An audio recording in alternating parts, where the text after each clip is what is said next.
Grand 5, plan d'un journal politique pour toute la Russie. La plus grosse erreur de l'Iskra, sous ce rapport, écrit Kryczewski, qui nous reproche de tendre en isolant la théorie de la pratique à transformer la première en une doctrine morte, est son plan d'une organisation générale du parti. Martynov fait chorus avec lui et déclare que la tendance de l'Iskra à diminuer l'importance de la marche progressive de la lutte obscure quotidienne par rapport à la propagande d'idées brillantes et achevées a abouti au plan d'organisation du parti proposé dans l'article Par où commencer, publié dans le numéro 4 de ce journal. Enfin, ces tout derniers temps, à ceux qu'indigne ce plan, est venu se joindre Nadiejdin, qui, dans une brochure que nous venons de recevoir à la veille de la Révolution, déclare que parler maintenant d'une organisation rattachée par des liens à un journal pour toute la Russie, c'est faire de l'abstraction et un travail de cabinet. La solidarité de notre terroriste avec les partisans de la marche progressive de la lutte obscure quotidienne ne saurait nous étonner. Nous avons indiqué les racines de cette parenté dans les chapitres précédents sur la politique et l'organisation, mais il est à remarquer dès maintenant que Nadiejdin, à lui seul, a tenté consciemment de pénétrer le sens de l'article qui lui a déplu et d'y répondre quant au fond, alors que le Rabocheïdielo n'a rien dit du fond et n'a cherché qu'à embrouiller la question par une foule de procédés démagogiques indignes. Si peu agréable que ce soit, il nous faut perdre du temps d'abord à nettoyer ces écuries d'Ogias. Grand A, qui s'est formalisé de l'article Par où commencer. Citons le bouquet d'expressions et d'exclamations que le Rabocheïdielo a abattu sur nous. Ce n'est pas un journal qui peut créer l'organisation du parti, mais inversement. Un journal placé au-dessus du parti, en dehors de son contrôle et indépendant du parti grâce à son propre réseau d'agents. Par quel miracle l'Iskra a-t-elle oublié les organisations social-démocrates, pratiquement existantes du parti auquel elle appartient? Les possesseurs de fermes principes et d'un plan approprié sont aussi les régulateurs suprêmes de la lutte réelle du parti qui lui dictent l'exécution de son plan. Le plan renvoie nos organisations vivantes et vitales au royaume des ombres et veut appeler à la vide un réseau fantastique d'agents. Si le plan de l'Iskra a été mis à exécution, il aboutirait à effacer entièrement les traces du Parti ouvrier social-démocrate de Russie, qui est en train de se former chez nous. L'organe de propagande devient un législateur incontrôlé, autocrate de toute la lutte révolutionnaire pratique. Que doit penser notre parti de sa soumission absolue à une rédaction autonome, etc., etc. Comme le montre au lecteur le contenu et le ton de ces citations, le Rabocheïdielo s'est formalisé. Il ne s'est cependant pas formalisé pour lui-même, mais pour les organisations et les comités de notre parti que l'Iskra veut soi-disant renvoyer au royaume des ombres et même en faire disparaître les traces. Quelles horreurs vous pensez? Une chose seulement est bizarre. L'article Par où commencer est paru en mai 1901. Les articles du Rabocheïdielo en septembre 1901. Or, nous sommes déjà à la mi-janvier 1902. Durant tous ces 5 mois, pas un comité et pas une organisation du parti n'a élevé de protestation formelle contre cette chose monstrueuse qui veut renvoyer comités et organisations dans le royaume des ombres. Or, durant ce temps, l'Iskra, comme la masse des autres publications locales et non locales, ont publié des dizaines et des centaines d'informations parvenues de tous les points de la Russie. Comment cela s'est-il fait que ceux que l'on veut renvoyer au royaume des ombres ne s'en soient pas aperçus ni formalisés, mais qu'une tierce personne s'en soit formalisée? Cela tient à ce que les comités et les autres organisations ne jouent pas au démocratisme, mais font une besogne sérieuse. Les comités ont lu l'article Par où commencer, et ils ont remarqué que c'était là une tentative de dresser le plan d'une organisation afin qu'il soit possible de procéder à sa construction de tous les côtés. Et comme ils savaient et voyaient parfaitement qu'aucun de ces tous les côtés ne songe à procéder à la construction avant de se convaincre de sa nécessité et de la régularité du plan d'architecture, ils n'ont naturellement pas songé à se formaliser de l'extrême audace des hommes qui avaient déclaré dans l'Iskra « Étant donné l'urgence de la question, nous nous décidons, pour notre part, de soumettre à l'attention des camarades une ébauche du plan que nous développons en détail dans la brochure préparée pour l'impression. » Pouvait-on en effet, en s'y prenant sérieusement, ne pas comprendre que si les camarades acceptaient le plan qui leur était offert, ils le mettraient à exécution non par soumission, mais parce qu'étant convaincus de sa nécessité pour notre cause commune, et que s'ils n'acceptaient pas, l'ébauche resterait une simple ébauche. N'est-ce pas de la démagogie vraiment quand on fait la guerre à une ébauche de plan, non pas seulement en le démolissant à fond et en conseillant aux camarades de le rejeter, mais encore en dressant les hommes peu compétents en matière de révolution contre les auteurs de l'ébauche, pour ceux-là seuls qu'ils osent légiférer, se poser en régulateur suprême. C'est-à-dire qu'ils osent préconiser une ébauche de plan. Notre parti peut-il se développer et aller de l'avant si pour une tentative d'élever les militants locaux à de plus larges conceptions, objectifs et plans, l'on objecte non seulement parce que ces conceptions paraissent fausses, mais aussi parce qu'on se formalise de ce qu'on veuille nous élever. Ainsi, Nadiejdin, par exemple, a lui aussi démoli à fond notre plan. Mais il ne s'est pas laissé aller une démagogie que l'on ne saurait plus expliquer par la seule naïveté ou le caractère primitif des conceptions politiques. Il a repoussé délibérément et dès le début l'accusation de se poser en inspecteur du parti. On peut donc et on doit répondre quant au fond à la critique du plan faite par Nadiejdin et ne répondre que par le mépris au Rabocheïdielo. Mais le mépris pour l'écrivain qui s'abaisse jusqu'à crier à l'autocratisme et à la soumission ne nous dispense pas encore de l'obligation de débrouiller l'embrouillamini que ces gens offrent au lecteur. Ici, nous pouvons montrer nettement à tous de quel acabit sont ces phrases courantes sur le large démocratisme. On nous accuse d'oublier les comités, d'avoir le désir ou tenter de les renvoyer au royaume des ombres. Que répondre à ces accusations quand nous ne pouvons raconter aux lecteurs presque rien de nos rapports réels avec les comités? Nous ne le pouvons pour des raisons conspiratives.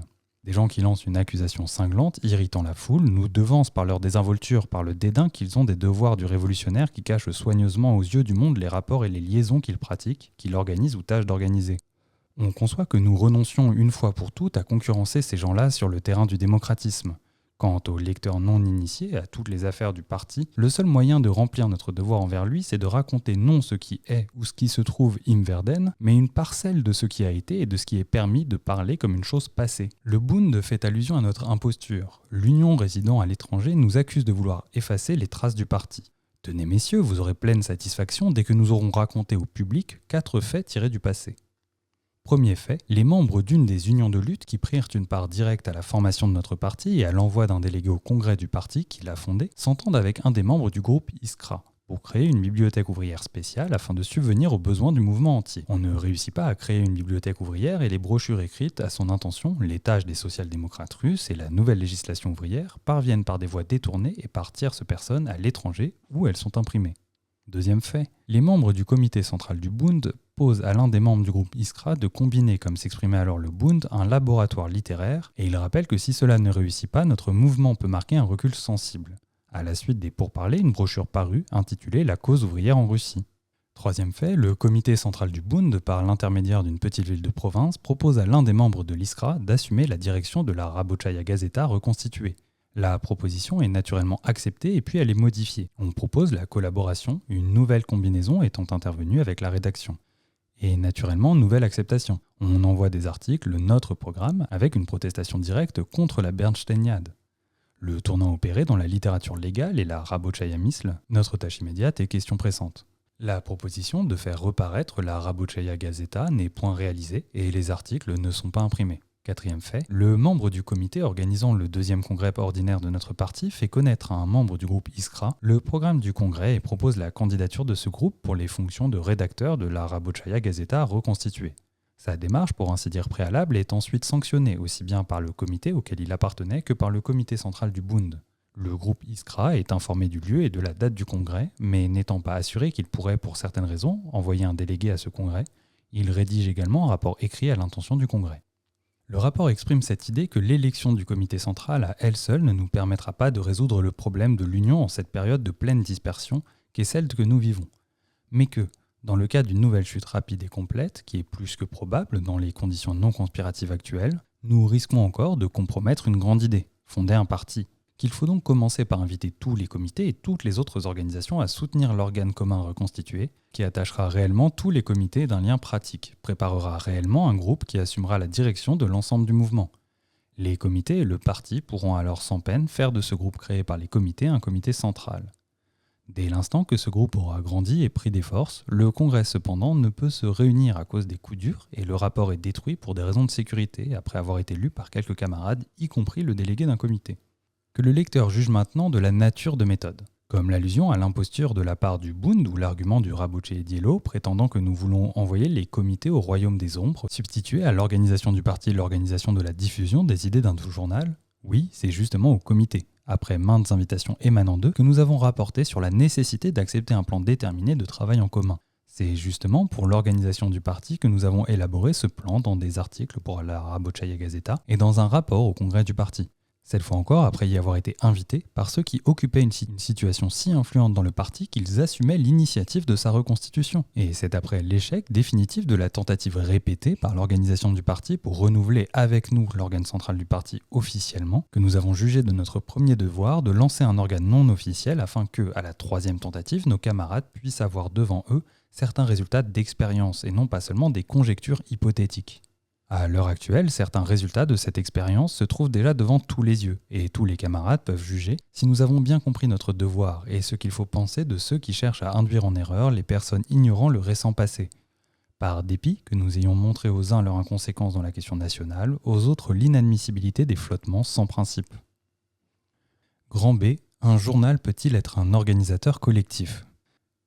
L'article, par où commencer, a cela d'essentiel qu'il pose précisément cette question et la résout par l'affirmative.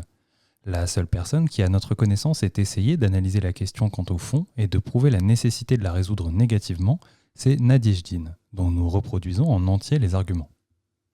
La façon dont l'Iskra envisage la nécessité d'un journal pour toute la Russie nous plaît fort, mais nous ne pouvons en aucune manière admettre que ce point de vue s'identifie au titre de l'article par où commencer. C'est là indéniablement une chose d'une extrême importance, mais ce n'est pas elle, ni toute une série de feuilles populaires, ni une montagne de proclamations qui peuvent jeter les fondements d'une organisation de combat pour tel moment révolutionnaire. Il importe d'aborder la création de fortes organisations politiques locales. Celles-ci nous manquent puisque nous avons surtout travaillé parmi les ouvriers cultivés, alors que les masses ont mené à peu près exclusivement la lutte économique. Si nous n'avons pas de fortes organisations politiques locales bien éduquées, à quoi servirait un journal pour toute la Russie, fût-il parfaitement organisé ? Un buisson ardent qui brûle sans se consumer et qui n'enflamme personne. Autour de ce journal, pour ce journal, le peuple se rassemblera et s'organisera dans l'action. Ainsi pense l'Iskra. Mais il lui est beaucoup plus aisé de se rassembler et de s'organiser autour d'une œuvre plus concrète. Celle-ci peut et doit être créer des journaux locaux sur une vaste échelle, préparer dès à présent les forces ouvrières aux manifestations. Les organisations locales mèneront une action constante parmi les sans-travail. Il faut entreprendre sur place un travail politique vivant, et lorsque sur ce terrain réel l'union deviendra nécessaire, elle ne sera pas artificielle, elle ne restera pas sur le papier, ce n'est pas avec des journaux que l'on peut unifier sur le plan de la Russie le travail local. Nous avons souligné dans cette tirade éloquente les passages qui font le mieux ressortir la fausse idée que l'auteur se fait de notre plan, et en général la fausseté du point de vue qu'il oppose ici à l'Iskra. Sans de fortes organisations politiques locales bien éduquées, le meilleur journal pour toute la Russie ne servirait à rien, c'est tout à fait juste. Le malheur est précisément que pour éduquer de fortes organisations politiques, il n'y a pas d'autre moyen qu'un journal pour toute la Russie. L'auteur n'a pas remarqué la déclaration essentielle de l'Iskra, celle qui précède l'exposé de son plan.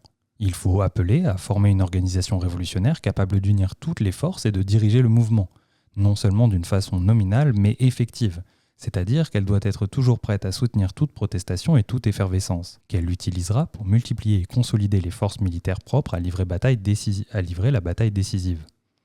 Maintenant, poursuit l'Iskra, après les événements de février et de mars, tout le monde s'accordera en principe là-dessus. Or, ce qu'il nous faut n'est pas une solution de principe, mais une solution pratique de la question. Il faut établir tout de suite un plan précis de construction pour que, immédiatement et de tous côtés, tout le monde puisse se mettre à cette construction. Or, de la solution pratique, l'on veut encore nous ramener en arrière vers cette grande vérité juste en principe, incontestable mais absolument insuffisante et incompréhensible pour la grande masse des travailleurs, éduqués de fortes organisations politiques. Ce n'est plus de cela qu'il s'agit, respectable auteur, mais de la façon dont il convient de faire l'éducation et de l'achever. Il est faux que nous ayons travaillé surtout parmi les ouvriers cultivés et que les masses aient mené à peu près exclusivement la lutte économique. Sous cette forme, cette affirmation dévie vers la tendance radicalement fausse qu'a toujours la Svoboda à opposer les ouvriers cultivés à la masse. Durant ces dernières années, les ouvriers cultivés aussi ont mené chez nous à peu près exclusivement la lutte économique. C'est là un premier point. D'autre part, les masses n'apprendront jamais à mener la lutte politique tant que nous n'aiderons pas à former des dirigeants pour cette lutte, aussi bien parmi les ouvriers cultivés que parmi les intellectuels. Or, de tels dirigeants ne peuvent s'éduquer qu'en s'initiant à l'appréciation quotidienne et méthodique de tous les aspects de notre vie politique, de toutes les tentatives de protestation et de lutte des différentes classes à différents propos. C'est pourquoi parler d'éduquer les organisations politiques et en même temps opposer la besogne paperassière d'un journal politique au travail politique local vivant est tout bonnement ridicule. L'Iskra ne cherche-t-elle pas à rajuster le plan de son journal au plan qui consiste à réaliser un degré de préparation permettant de soutenir à la fois le mouvement des sans-travail, les soulèvements paysans, le mécontentement des MZ, l'indignation de la population contre l'arbitraire des bachibouzouk tsaristes, etc. Mais tous ceux qui connaissent le mouvement savent fort bien que l'immense majorité des organisations locales ne songent même pas à cela, que beaucoup de projets de travail politique vivant indiqués ici n'ont encore jamais été mis à exécution par aucune organisation, que par exemple la tentative d'attirer l'attention sur la croissance du mécontentement et des protestations parmi les intellectuels des EMSO déconcerte aussi bien Nadiejdine que les économistes et de nombreux praticiens. Dans ces conditions, on ne peut commencer que par ceci. Inciter les gens à penser à tout cela, à totaliser et à généraliser toutes les manifestations d'effervescence et de lutte active à une époque où l'on avilit les tâches social-démocrates. On ne peut commencer le travail politique vivant que par une agitation politique vivante, impossible sans un journal pour toute la Russie, paraissant fréquemment et judicieusement diffusé. Ceux qui ne voient dans le plan de l'Iskra que de la littérature n'en ont pas du tout compris le fond. Ils ont pris pour le but ce qui, au moment actuel, n'est que le moyen le plus indiqué. Ces gens n'ont pas pris la peine de réfléchir à deux comparaisons qui illustraient ce plan d'une façon saisissante. La création d'un journal politique pour toute la Russie était, il dit dans l'Iskra, doit être le fil conducteur. En le suivant, nous pourrons sans cesse développer, approfondir et élargir cette organisation. Dites-moi s'il vous plaît, lorsque les maçons posent en différents points les pierres d'un édifice immense aux formes absolument inédites, ils tendent un fil qui les aide à trouver la place juste, leur indique le but final de tout le travail, leur permet de mettre en œuvre non seulement chaque pierre, mais même chaque morceau de pierre qui, cimenté avec le morceau qui précède et celui qui suit, donnera la ligne définitive et totale. Est-ce là un travail paperassier ? N'est-il pas évident que nous traversons aujourd'hui dans notre partie une période où, ayant des pierres et des maçons, il nous manque justement ce fil visible à tout le monde et auquel chacun pourrait s'en tenir. Laissons crier ceux qui soutiennent qu'en tendant le fil, nous voulons commander. S'il en était ainsi, messieurs, nous aurions intitulé notre journal, au lieu de l'Iskra numéro 1, Rabochaya Gazeta numéro 3, comme nous le proposaient quelques camarades et comme nous aurions pleinement eu le droit de le faire après les événements ci-dessus relatés. Mais nous ne l'avons pas fait, parce que nous voulions avoir les mains libres pour combattre sans merci tous les pseudo-social-démocrates. Du moment que notre fil a été tendu correctement, nous voulions qu'il fût approuvé pour sa rectitude même, et non pour avoir été tendu par un organe officiel. L'unification de l'activité locale par des organes centraux est une question qui tourne dans un cercle vicieux, dit sentencieusement Nadjeddine. Pour cette unification, il faut des éléments homogènes, or cette homogénéité elle-même ne peut être créée que par quelque chose qui unifie, mais ce quelque chose ne peut être que le produit de fortes organisations locales qui, à l'heure actuelle, ne se distinguent pas précisément par l'homogénéité. Vérité aussi respectable et aussi incontestable que celle qui affirme la nécessité d'éduquer de fortes organisations politiques, mais vérité non moins stérile. Toute question tourne dans un cercle vicieux, car toute la vie politique est une chaîne sans fin composée d'un nombre infini de maillons. L'art de l'homme politique consiste précisément à trouver le maillon et à s'y cramponner bien fort. Le maillon qu'il est le plus difficile de vous faire tomber des mains, le plus important au moment donné et garantissant le mieux à son possesseur la possession de la chaîne entière. Si nous avions un groupe de maçons expérimentés, suffisamment solidaires pour pouvoir sans cordeau poser les pierres où il convient, nous pourrions peut-être nous saisir d'un autre maillon. Le malheur est précisément que nous n'avons pas encore de ces maillons expérimentés et solidaires, que fréquemment les pierres sont passées au petit bonheur au mépris du cordeau, sans être cimentées l'une à l'autre, au point que l'ennemi n'a qu'à souffler dessus pour les disperser, non comme des pierres mais comme des grains de sable. Autre comparaison, le journal n'est pas seulement un propagandiste et un agitateur collectif, mais aussi un organisateur collectif. Sous ce dernier rapport, on peut le comparer aux échafaudages qu'on élève autour d'un édifice en construction qui en marque les contours, facilite les communications entre les constructeurs, les aide à répartir la tâche entre eux et à se rendre compte des résultats d'ensemble obtenus par le travail bien organisé. Peut-on vraiment dire qu'il y ait là, de la part d'un littérateur, d'un homme spécialisé dans le travail de cabinet, une exagération de son rôle ? Les échafaudages ne sont nullement nécessaires pour la bâtisse elle-même. Ils sont faits avec un matériel de qualité inférieure, ils sont dressés pour un temps relativement court et jetés au feu dès que l'édifice est terminé dans ses grandes lignes. En ce qui concerne la construction d'organisations révolutionnaires, l'expérience atteste que l'on réussit parfois à construire sans échafaudage, mais maintenant, nous ne saurions même nous représenter qu'il soit possible d'élever sans échafaudage l'édifice dont nous avons besoin.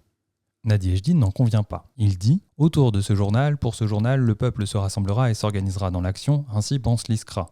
Mais il aura beaucoup plus vite fait de se rassembler et de s'organiser autour d'un travail plus concret. » Oui, beaucoup plus vite fait autour d'un travail plus concret. Le proverbe russe dit « Ne crache pas dans le puits, tu auras besoin de son eau pour te désaltérer. » Mais il est des gens qui ne dédaignent pas de se désaltérer à un puits où l'on a craché. Dans cette recherche du plus concret, quelle vilainie nos remarquables critiques du marxisme légaux et les admirateurs illégaux de la rabochayamisme n'ont-ils pas été amenés à dire et à écrire ?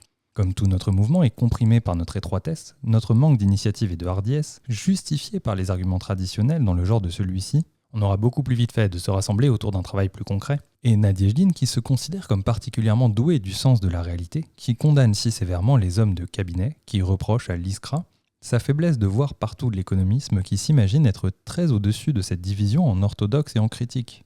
Nadjeddine ne remarque pas que par ses arguments, il fait le jeu de cette étroitesse qui l'indigne et qu'il boit à même le puits où l'on a le plus craché. L'indignation la plus sincère contre l'étroitesse, le désir le plus ardent de désabuser ceux qui la révèrent, ne sont pas encore suffisants. Si celui qui s'indigne vogue sans voile et sans gouvernail, et s'il se raccroche instinctivement, comme les révolutionnaires de 1870-80, au terrorisme excitatif, au terrorisme agraire, au tocsin, etc. Voyons maintenant ce quelque chose de plus concret autour de quoi, pense-t-il, on aura beaucoup plus vite fait de se rassembler et de s'organiser. Premièrement, par les journaux locaux. Deuxièmement, par la préparation de manifestations. Troisièmement, par l'action parmi les sans-travail.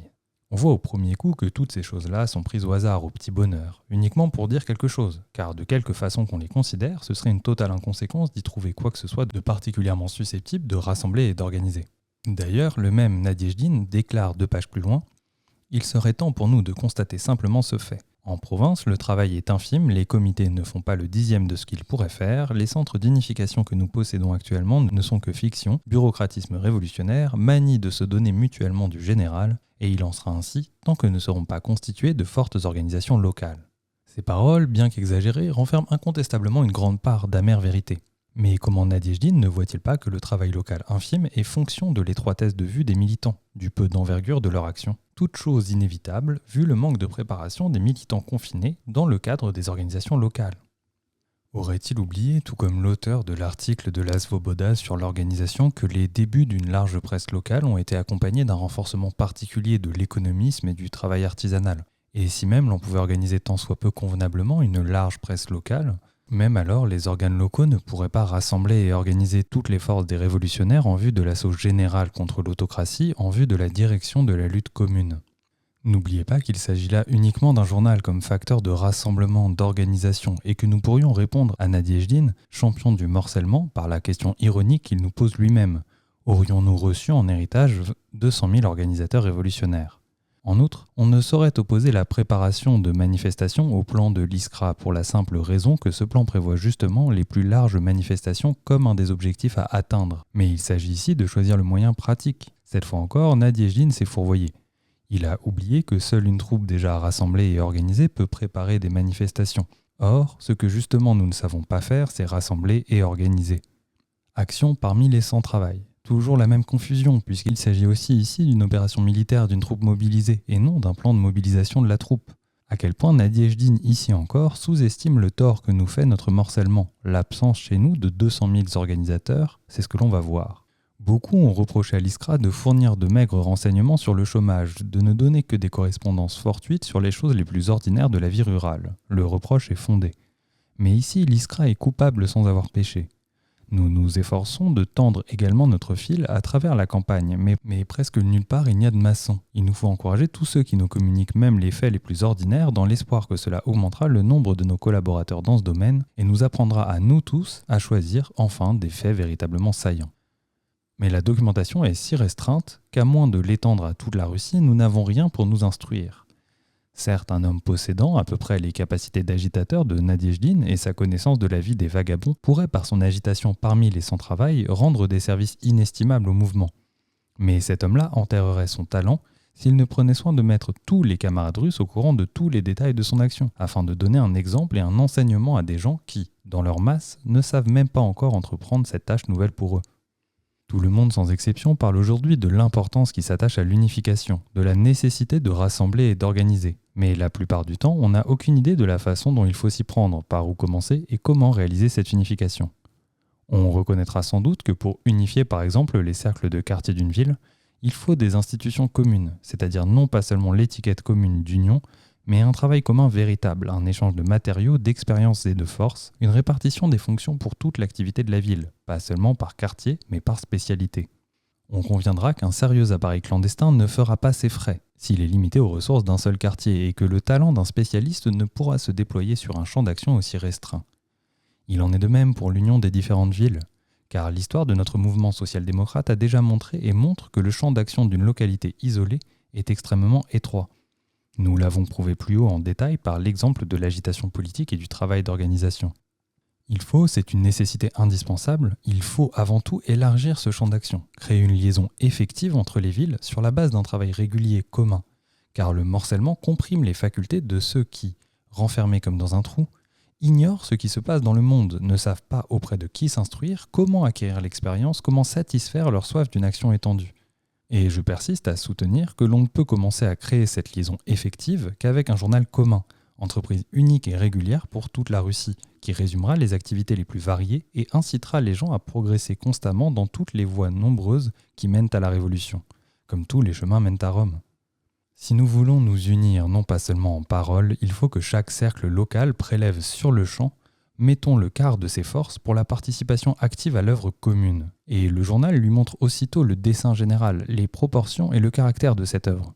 Il lui montre les lacunes qui se font le plus fortement sentir dans l'action menée à l'échelle nationale, les endroits où l'agitation fait défaut et où la liaison est faible, les rouages de l'immense mécanisme commun que ce cercle pourrait réparer ou changer. Un cercle qui n'a pas encore travaillé et cherche à s'employer pourrait commencer non comme un artisan isolé dans son petit atelier, ne connaissant ni l'évolution antérieure de l'industrie, ni l'état général des moyens de production industrielle, mais comme collaborateur d'une vaste entreprise qui reflète la poussée révolutionnaire générale contre l'autocratie. Et plus chaque rouage serait parfait, plus nombreux seraient les travailleurs employés à différents détails de l'œuvre commune, et plus notre réseau serait dense, moins les coups de filet inévitables provoqueraient de troubles dans nos rangs. À elle seule, la fonction de diffusion du journal commencerait à créer une liaison effective.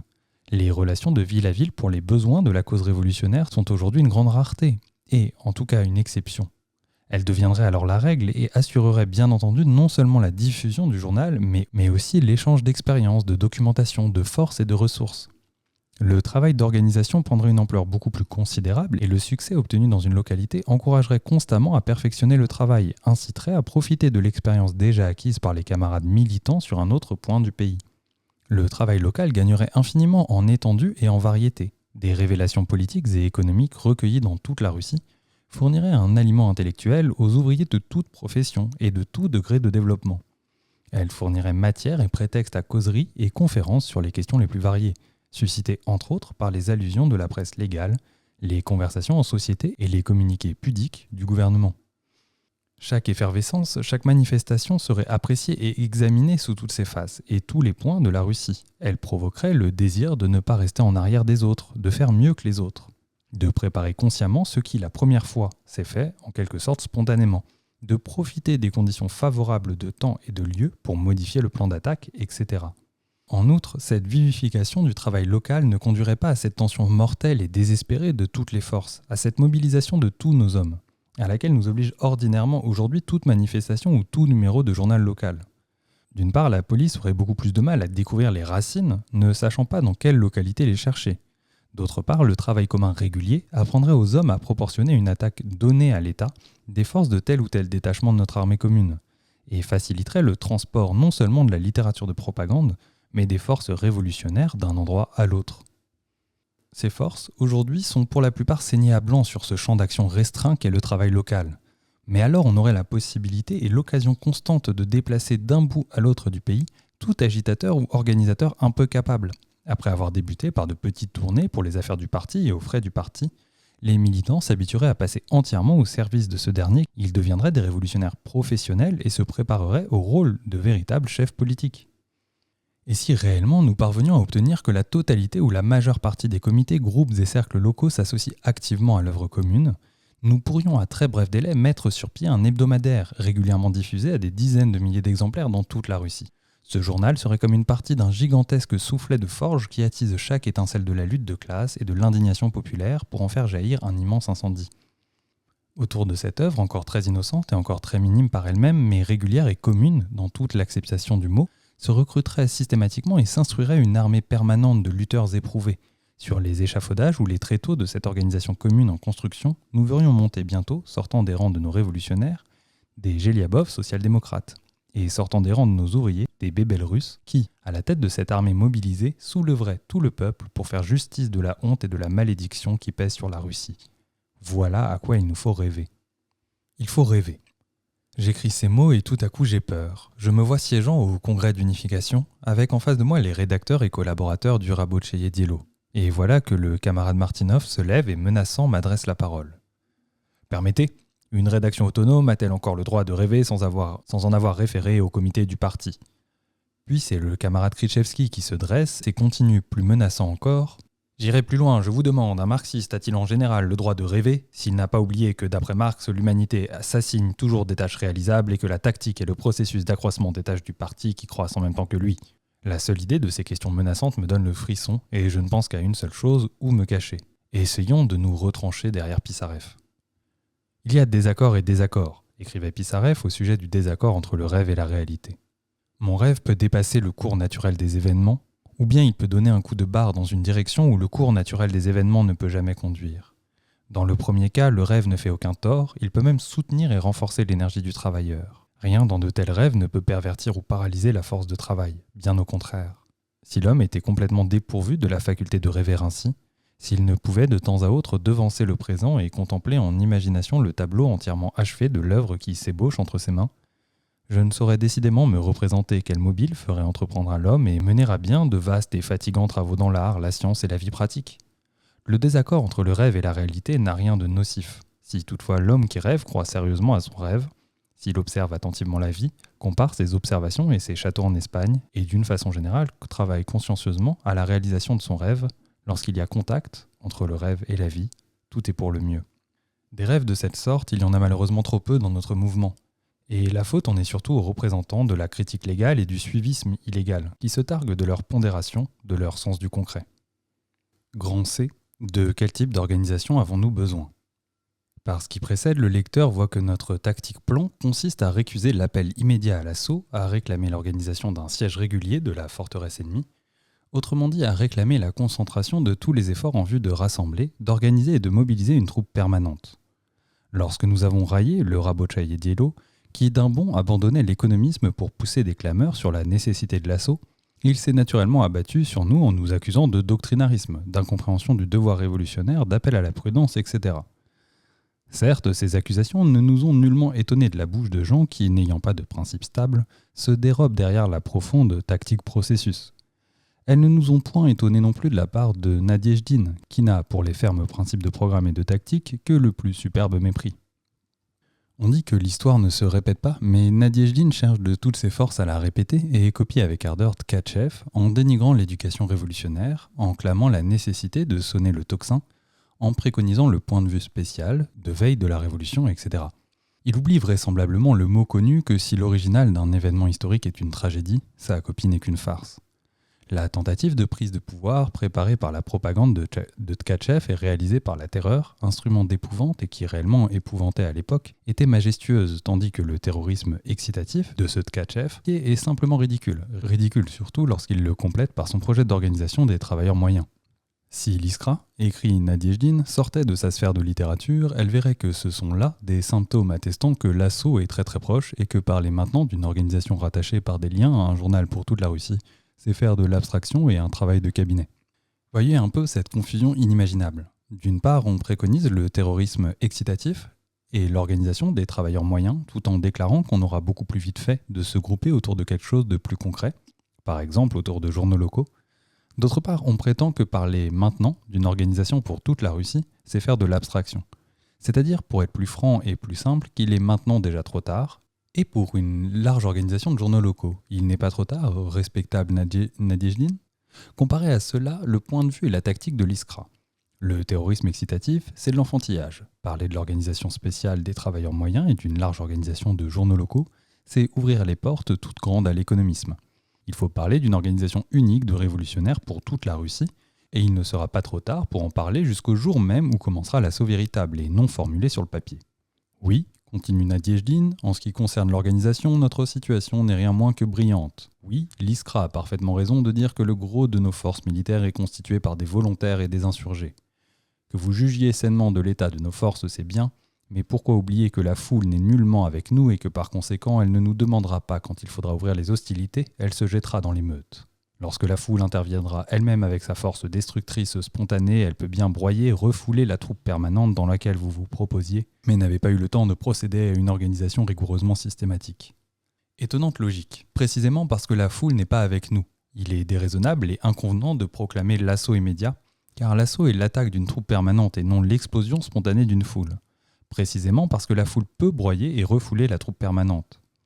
Il faut absolument que notre travail d'organisation rigoureusement systématique dans la troupe permanente marche aussi vite que l'élan spontané, car plus nous aurons pris le temps de procéder à cette organisation, plus il y aura de chances pour que la troupe régulière ne soit pas broyée par la foule, mais qu'elle marche en avant, en tête de la foule.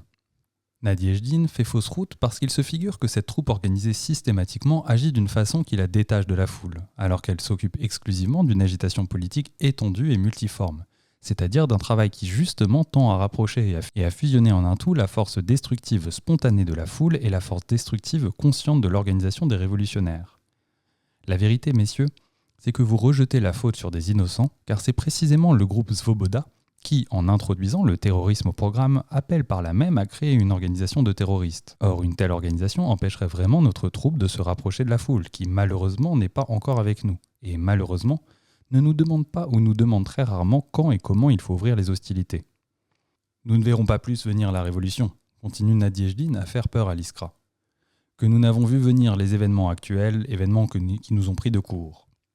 Cette phrase, avec celle que nous avons citée plus haut, nous montre bien l'absurdité du point de vue de la veille de la révolution imaginé par la Svoboda. Ce point de vue particulier se réduit proprement à proclamer qu'il est maintenant trop tard pour délibérer et se préparer. Mais alors, ô respectable ennemi de la littérature, pourquoi avoir écrit 132 pages d'impression sur les problèmes de théorie et de tactique ? Ne pensez-vous pas que du point de vue de la veille de la Révolution, il eût mieux valu lancer 132 000 feuilles volantes avec ce bref appel « Sus à l'ennemi ». Ceux qui risquent le moins de ne pas apercevoir la Révolution sont précisément ceux qui mettent, comme le fait l'Iskra, l'agitation politique parmi tout le peuple à la base de leur programme, de leur tactique et de leur travail d'organisation. Loin de n'avoir pas vu venir les événements du printemps, les gens qui, dans toute la Russie, s'occupent à tresser les fils d'une organisation rattachée à un journal pour toute la Russie, nous ont donné au contraire la possibilité de les prédire. Ils n'ont pas laissé passer non plus, sans les voir, les manifestations décrites dans les numéros 13 et 14 de l'Iskra. Au contraire, comprenant fort bien leur devoir de seconder l'élan spontané de la foule, ils y ont participé et ont aidé en même temps, par leur journal, tous les camarades russes à se rendre compte du caractère de ces manifestations et à en utiliser l'expérience. S'ils sont encore vivants, ils verront venir la révolution qui exigera de nous, avant et par-dessus tout, que nous ayons de l'expérience en matière d'agitation, que nous sachions soutenir toutes les protestations, diriger le mouvement spontané et le préserver des fautes de ses amis comme des embûches de ses ennemis. Nous voilà arrivés à la dernière considération qui nous fait insister tout particulièrement sur un plan d'organisation autour d'un journal pour toute la Russie. Par la collaboration de tous à ce journal commun, seule une telle organisation assurera à l'organisation social-démocrate de combat la souplesse indispensable, c'est-à-dire la faculté de s'adapter immédiatement aux conditions les plus variées et rapidement changeantes de la lutte. La faculté, d'une part, d'éviter la bataille en terrain découvert avec un ennemi numériquement supérieur, qui a concentré ses forces sur un seul point, et d'autre part, de profiter de l'incapacité manœuvrière de l'ennemi pour l'attaquer à l'endroit et au moment où il s'y attend le moins. Ce serait une très grave erreur si, en bâtissant l'organisation du parti, on ne comptait que sur des explosions et des combats de rue, ou sur la marche progressive de la lutte obscure quotidienne. Nous devons toujours faire notre travail quotidien et toujours être prêts à tout. Parce que très souvent, il est presque impossible de prévoir l'alternance des périodes d'explosion et des périodes d'accalmie. Et quand il est possible de les prévoir, on ne peut en tirer parti pour remanier l'organisation, car dans un pays autocratique, la situation change du jour au lendemain. Il suffit parfois d'un raid nocturne de janissaires et tsaristes, et l'on ne saurait se représenter la révolution elle-même sous la forme d'un acte unique. La révolution sera une succession rapide d'explosions plus ou moins violentes, alternant avec des phases d'accalmie plus ou moins profondes. C'est pourquoi l'activité essentielle de notre parti, le foyer de son activité, doit être un travail qui est possible et nécessaire aussi bien dans les périodes des plus violentes explosions que dans celles de pleine accalmie. C'est-à-dire un travail d'agitation politique unifié pour toute la Russie, qui mettrait en lumière tous les aspects de la vie et s'adresserait aux plus grandes masses. Or, ce travail ne saurait se concevoir dans la Russie actuelle sans un journal intéressant le pays entier et paraissant très fréquemment. L'organisation qui se constituera d'elle-même autour de ce journal, l'organisation de ses collaborateurs sera prête à tout, aussi bien à sauver l'honneur, le prestige et la continuité dans le travail du parti au moment de la pire oppression des révolutionnaires qu'à préparer, fixer et réaliser l'insurrection armée du peuple. Qu'on se représente en effet le cas très courant chez nous d'une rafle dans une ou plusieurs localités. Comme toutes les organisations locales ne travaillent pas à une seule œuvre régulière commune, ces rafles sont souvent suivies d'une suspension d'activité de plusieurs mois. Mais si tout avait une œuvre commune, il suffirait, même alors que le coup de filet serait très grave, de quelques semaines à 2 ou 3 hommes énergiques pour rattacher à l'organisme central les nouveaux cercles de jeunes qui, on le sait, surgissent très rapidement même aujourd'hui et qui surgiraient et se mettraient en rapport avec ce centre encore plus vite si cette œuvre commune qui souffre des coups de filet était bien connue de tous. Qu'on se représente d'autre part une insurrection populaire, tout le monde conviendra sans doute aujourd'hui que nous devons y songer et nous y préparer. Mais comment nous y préparer ? Vous ne voudriez tout de même pas qu'un comité central désigne des agents dans toutes les localités pour préparer l'insurrection. Si même nous avions un comité central et qu'il prit cette mesure, il n'obtiendrait rien dans les conditions actuelles de la Russie. Au contraire, un réseau d'agents qui se serait formé de lui-même en travaillant à la création et à la diffusion d'un journal commun ne devrait pas attendre les bras croisés le mot d'ordre de l'insurrection. Il accomplirait justement une œuvre régulière qui lui garantirait en cas d'insurrection le plus de chances de succès. Œuvre qui renforcerait les liens avec les masses ouvrières les plus profondes et toutes les couches de la population mécontente de l'autocratie, ce qui est si important pour l'insurrection. C'est en travaillant à cette œuvre qu'on apprendrait à apprécier exactement la situation politique générale et, par suite, à bien choisir le moment favorable pour l'insurrection. C'est cette œuvre qui apprendrait à toutes les organisations locales à réagir simultanément en face des problèmes, incidents ou événements politiques qui passionnent toute la Russie, à répondre à ces événements de la façon la plus énergique, la plus uniforme et la plus rationnelle possible. Car au fond, l'insurrection est la riposte la plus énergique, la plus uniforme et la plus rationnelle faite par le peuple tout entier au gouvernement. C'est cette œuvre qui apprendrait enfin à toutes les organisations révolutionnaires sur tous les points de la Russie à entretenir entre elles les relations les plus régulières et en même temps les plus conspiratives, relations qui créent l'unité effective du parti et sans lesquelles il est impossible de débattre collectivement un plan d'insurrection, comme de prendre à la veille de ces dernières les mesures préparatoires nécessaires qui doivent être tenues dans le plus strict secret. En un mot, le plan d'un journal politique pour toute la Russie n'est pas une œuvre abstraite de personnes atteintes de doctrinarisme et d'esprit de littérature. C'est au contraire le plan le plus pratique pour qu'on puisse, de tous côtés, se préparer ensuite à l'insurrection, sans oublier un instant le travail ordinaire, quotidien. Conclusion. L'histoire de la social-démocratie russe se divise nettement en 3 périodes. La première période embrasse une dizaine d'années, à peu près de 1884 à 1894, période de naissance et de consolidation de la théorie et du programme de la social-démocratie. Les partisans de la nouvelle orientation en Russie se chiffraient par unité. La social-démocratie existait sans le mouvement ouvrier et elle traversait une période de gestation comme parti politique. La deuxième période embrasse 3 ou 4 ans, de 1894 à 1898. La social-démocratie vient au monde comme mouvement social, comme essor des masses populaires, comme parti politique. C'est la période d'enfance et d'adolescence. Avec la rapidité d'une épidémie, l'engouement général pour la lutte contre le populisme se propage parmi les intellectuels qui vont aux ouvriers, ainsi que l'engouement général des ouvriers pour les grèves. Le mouvement fait des progrès immenses, la plupart des dirigeants sont de tout jeunes gens, qui n'ont pas atteint loin de là l'âge de 35 ans. Lequel apparaissait à Mikhailovski comme une limite naturelle. À cause de leur jeunesse, ils se révèlent peu préparés au travail pratique et quittent la scène avec une extrême rapidité. Mais leur travail avait la plupart du temps une grande ampleur. Beaucoup d'entre eux avaient commencé à penser en révolutionnaire en tant que Narodvolski. Presque tous, dans leur prime jeunesse, s'étaient inclinés enthousiastes devant les héros de la terreur pour se soustraire à la séduction de cette héroïque tradition. Il fallut lutter, rompre avec des gens qui voulaient à tout prix demeurer fidèles à la Narodnaya Volia et que les jeunes social-démocrates tenaient en haute estime. La lutte imposait de s'instruire, de lire des œuvres illégales, de toute tendance, de s'occuper intensément des problèmes de populisme légal. Formés dans cette lutte, les social-démocrates allaient au mouvement ouvrier sans oublier un instant ni la théorie marxiste qui les éclairait d'une lumière éclatante, ni l'objectif du renversement de l'autocratie. La formation d'un parti au printemps 1898 fut la chose la plus marquante et en même temps le dernier acte des social-démocrates de cette période. La troisième période s'annonce, comme on l'a vu, en 1897 et remplace définitivement la deuxième période en 1898. C'est la période de dispersion, de déségrégation, de flottement. Il arrive que chez des adolescents, la voix mue, eh bien la voix de la social-démocratie russe de cette période commençait à muer, à sonner faux. D'une part dans les œuvres de Struve et Prokopovitch, Bulgakov et Berdyaev, d'autre part chez VI et RM, chez Krzyzewski et chez Martynov. Mais seuls les dirigeants erraient chacun de son côté et reculaient. Le mouvement, lui, continuait de s'étendre, d'avancer à pas de géant. La lutte prolétarienne gagnait de nouvelles couches d'ouvriers et se propageait à travers toute la Russie, contribuant du même coup indirectement à ranimer l'esprit démocratique parmi les étudiants et les autres catégories de la population. Mais la conscience des dirigeants avait fléchi devant la largeur et la puissance de l'essor spontané. Parmi les social-démocrates dominait déjà une autre période, celle des militants nourris à peu près uniquement de littérature marxiste légale. Celle-ci était d'autant plus insuffisante que la spontanéité des masses exigeait d'eux un plus haut degré de conscience. Les dirigeants non seulement restaient en arrière au point de vue théorique, comme au point de vue pratique, mais ils s'attachaient à légitimer leur retard par toutes sortes d'arguments grandiloquents. Le social-démocratisme était ravalé au niveau du trade unionisme aussi bien par les brintanistes de la littérature légale que par les suiveurs de la littérature illégale.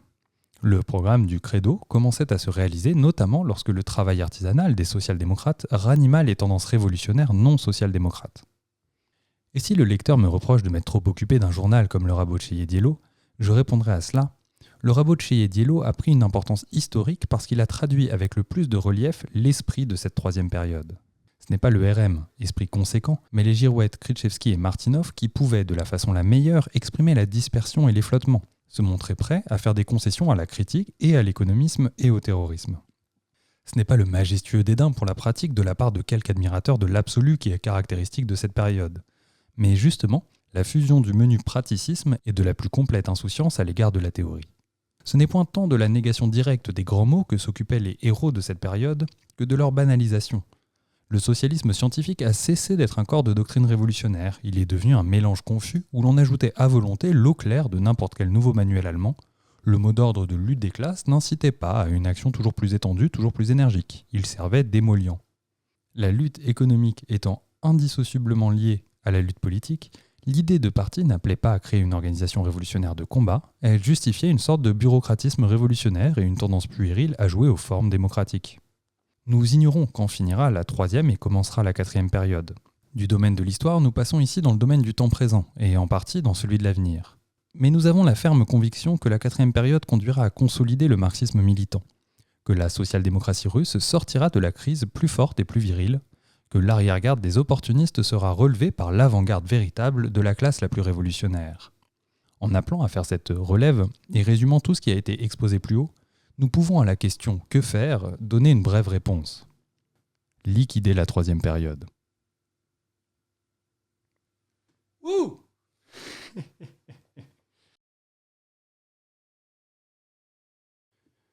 Merci d'avoir écouté. Ça a été un peu long d'enregistrer Que faire parce que c'est pas le bouquin le plus court de Lénine. Donc ça devrait aller plus vite pour le prochain. Donc j'ai fait un sondage hier par rapport au jour où j'enregistre, pas par rapport au jour où vous écouterez ça. Donc c'est l'État de la Révolution qui a gagné contre Frantz Fanon. En termes de travail, ça m'arrange, hein, même si je pense qu'on fera Fanon un jour. C'est un poil plus long que l'État et la Révolution. L'État et la Révolution, c'est vraiment très court comme bouquin. Donc ça va être sympatoche. Ouais. Et merci d'avoir écouté Que faire de Lénine. J'espère que vous n'avez pas trop mal au crâne à cause des Rabotchaïe, Iskra, Azaria, tout ça. Mais c'est le jeu, hein, je lis les textes dans le texte. Je pense qu'il faudrait éventuellement que quelqu'un se mette à faire de la traduction. Un peu comme le podcast américain, j'ai oublié le nom. Merde. États-unien, pardon. Le podcast Marx Madness qui fait bien ce travail, je trouve. C'est donc ces deux mecs qui discutent, enfin bref. Mais bon, moi j'ai pas l'énergie de faire ça en plus d'autres trucs que j'ai dans le four, sur la poêle, je sais pas, expression.